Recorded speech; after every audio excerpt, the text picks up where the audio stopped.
Em Ribeirão Preto, tivemos algumas sentenças permitindo o trabalho de algumas empresas, principalmente empresas, comércios que já estão trabalhando normalmente. O Coronel Zay foi quem esteve trabalhando nesse sentido, como advogado, pode falar com a gente. Coronel, obrigado por nos atender.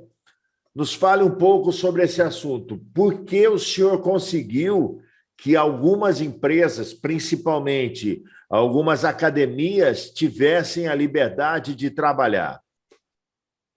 Boa tarde, Jota. Boa tarde a todos os ouvintes.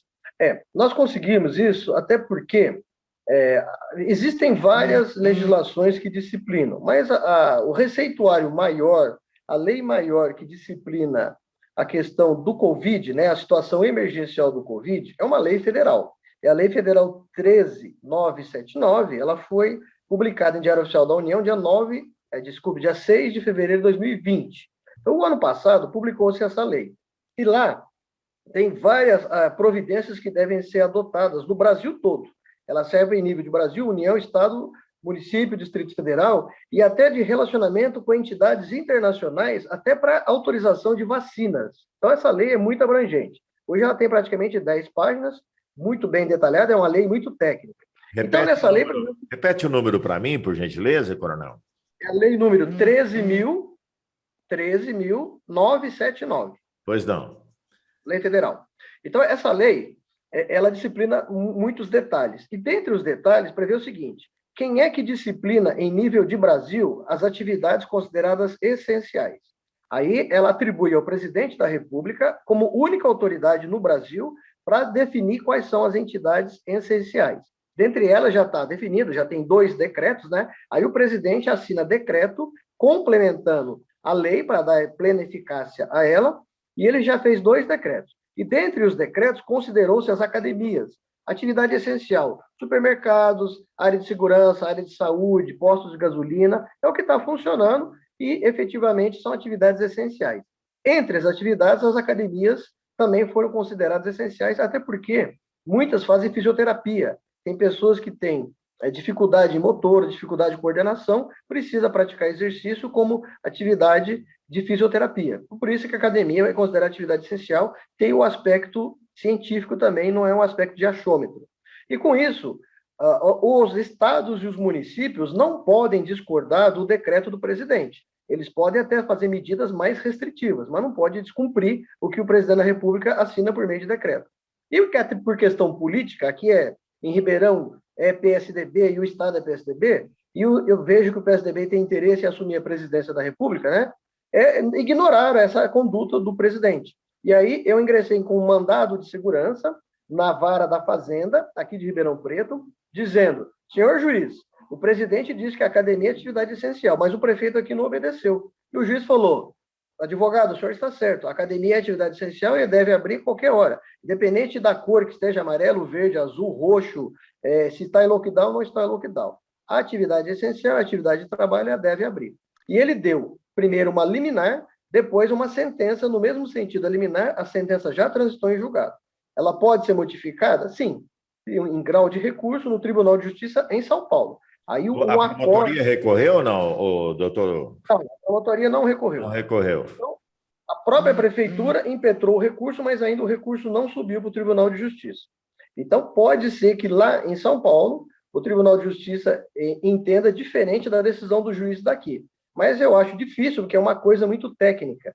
Dificilmente o tribunal, os desembargadores, vão revogar uma sentença muito bem fundamentada, uma sentença muito técnica, amparada pela Constituição Federal, amparada pela hierarquia das leis, amparada pelo artigo 24 da própria Constituição, que trata da matéria de competência concorrente das 3 entidades, e amparado já em decisão do Supremo. Quer dizer, o Supremo diz: o presidente pode estabelecer as atividades, assim como a lei prevê, a 13.979, por meio de decreto. Então, não tem o que discutir. A academia é atividade essencial e ponto final. Okay?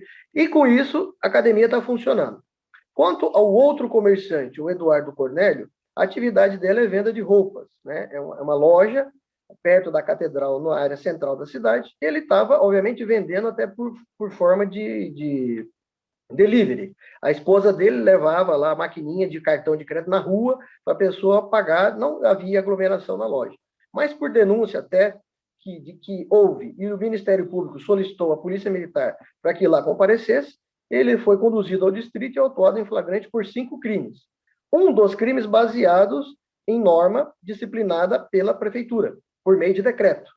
O juiz da vara criminal, o juiz da vara, na verdade, não é bem, o plantão, né?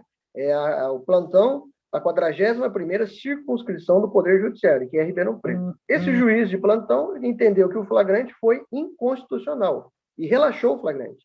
Ele nem analisou o mérito do flagrante, ele relaxou, falou, o flagrante está formalmente errado. Eu não posso analisar uma coisa que está errada porque está inconstitucional. Fere o princípio da liberdade, fere o princípio do direito ao trabalho, fere o princípio do artigo 5º, direito fundamental, inciso 2, que é: ninguém é obrigado a fazer ou deixar de fazer alguma coisa, senão em virtude de lei. Então, o lockdown em Ribeirão pode até ser decretado, mas por meio de lei ordinária. Então, o prefeito tem que elaborar um projeto de lei, encaminhar para os vereadores abrem uma sessão, aprovam essa lei, e o lockdown passa a cumprir a sua finalidade e obedecer à Constituição Federal, que é a lei maior. Tecnicamente falando, todo esse trabalho investido na região de Ribeirão Preto, que se enquadra Sertãozinho, de lockdown, de fechamento, é inconstitucional. É inconstitucional se o prefeito utilizar um instrumento de decreto chamado decreto. Porque quem é que assina decreto no Brasil? Só chefe do executivo. O presidente assina decreto, o governador assina decreto, o prefeito assina decreto. Mas o decreto complementa uma lei. O decreto não tem eficácia de lei, não pode ter hierarquia de lei, não pode ter força de lei. Lei é uma coisa, decreto é abaixo de lei. Decreto explica o que a lei já está definida. E não tem lei de lockdown na cidade. Se não tem lei de lockdown, não pode ter decreto sem lei. É a mesma coisa ter um cabide sem ter onde pendurar o varão. Também em todo o estado de São Paulo, seria também inconstitucional, Coronel Zain? Se o governador decretar lockdown no estado por meio de decreto e não mandar para a Assembleia os deputados estaduais, nosso estado de São Paulo tem 94 deputados estaduais na Assembleia Legislativa. Se os deputados não aprovarem isso, não vai valer também. Ele vai estar atropelando a Constituição Federal, atropelando essa lei 13.979, que é uma lei excepcional, ela disciplina a situação de pandemia no Brasil, que nós estamos numa situação excepcional. Então, essa lei está amparada na Constituição, tanto que ela foi aprovada pelo Congresso Nacional. Os deputados federais, os senadores aprovaram essa lei, ela está amparada na Constituição. Então, ela vale numa situação excepcional. Ela prevê também que o prefeito e o governador podem fazer isso, mas tem que ter explicação para ter evidências científicas, e lockdown não é científico, não tem nada de científico em lockdown, e também uma estatística da Anvisa do Estado, estatísticas da Anvisa do Estado, dizendo que isso é estritamente essencial para evitar a reprodução do vírus Covid-19 da pandemia. O coronel, por exemplo, uma associação como a Associação Comercial, seja de Ribeirão Preto, ou de Sertãozinho, ou de qualquer outra cidade aqui da região, pode entrar com esse pedido de inconstitucionalidade do decreto? Sim, eu entendo que deve, porque está obedecendo coisa ilegal, coisa absurda, coisa abusiva, coisa atropelada. O prefeito pode governar, sim, deve governar e exercer o seu governo, exercer a sua postura, mas não atropelar a legislação, não atropelar as pessoas, fazer as coisas sem avisar, fazer as coisas de mal planejada. E ainda, já existe, aí já tem decisões, a Associação dos Supermercados já ingressou com ação, em Rio Preto já conseguiu, aqui em Ribeirão Preto já tem mandado de segurança da APAS, Associação dos Supermercados, para que eles exerçam o direito de trabalho.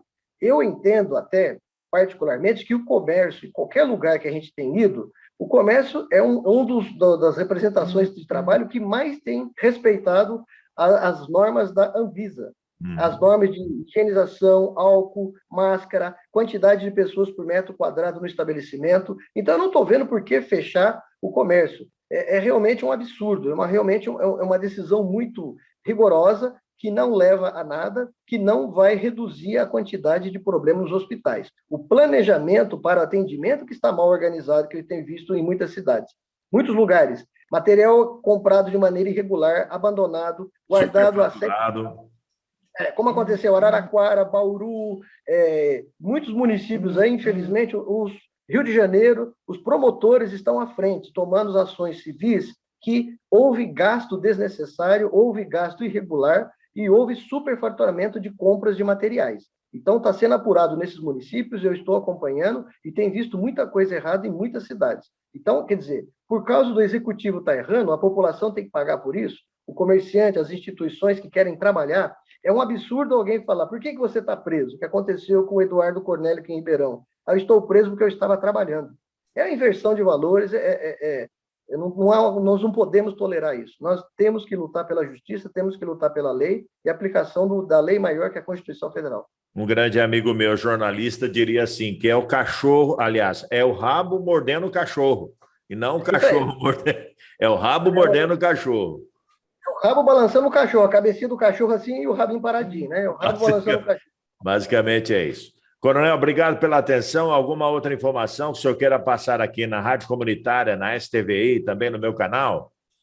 Sim, eu vou estar fazendo as ações, mas eu também... Aliás, desculpa, se algum comerciante de Sertãozinho, alguém quiser entrar em contato com o senhor quer disponibilizar assim, um canal para que a pessoa possa entrar em contato com o senhor? Sim, depois eu disponibilizo, até por questão do Código de Ética da OAB, não me permite fazer isso agora aqui, né? Ok. Eu tenho limitação de propaganda como advogado. Mas, na verdade, eu gostaria de orientar as pessoas que não só o juiz pode suspender a eficácia do decreto, a validade do decreto. A Câmara de Vereadores também tem que se mobilizar. Os vereadores têm que atender o interesse da cidade, e a cidade quer o comércio. A lei orgânica do município, cada lei orgânica do município, ela prevê que os vereadores podem reunir e derrubar o decreto, tornar o decreto insubsistente, tornar o decreto ineficaz, quer dizer, perder a validade do decreto e voltar à normalidade da cidade e obedecer o processo de legiferação, que é lei. Eles têm que aprovar a lei e não deixar que o prefeito legisle em nome deles. Existe vereador para fazer lei, existe vereador para fiscalizar o que o executivo faz. O executivo fez errado, o vereador tem que corrigir. Então, a Câmara de Vereadores, todas as 5.570 câmaras do Brasil, que o Brasil tem 5.570 municípios, podem fiscalizar o que o prefeito está fazendo de errado. E espero que eles tomem iniciativa, não fiquem sentados em berço esplêndido, esperando que o prefeito fique fazendo as coisas enquanto eles estão lá só olhando. Coronel, obrigado, um abraço para o senhor. Obrigado, boa tarde a todos e que Deus ilumine a todos vocês. Muito obrigado. Tá certo. Conversamos com o Coronel Uzai.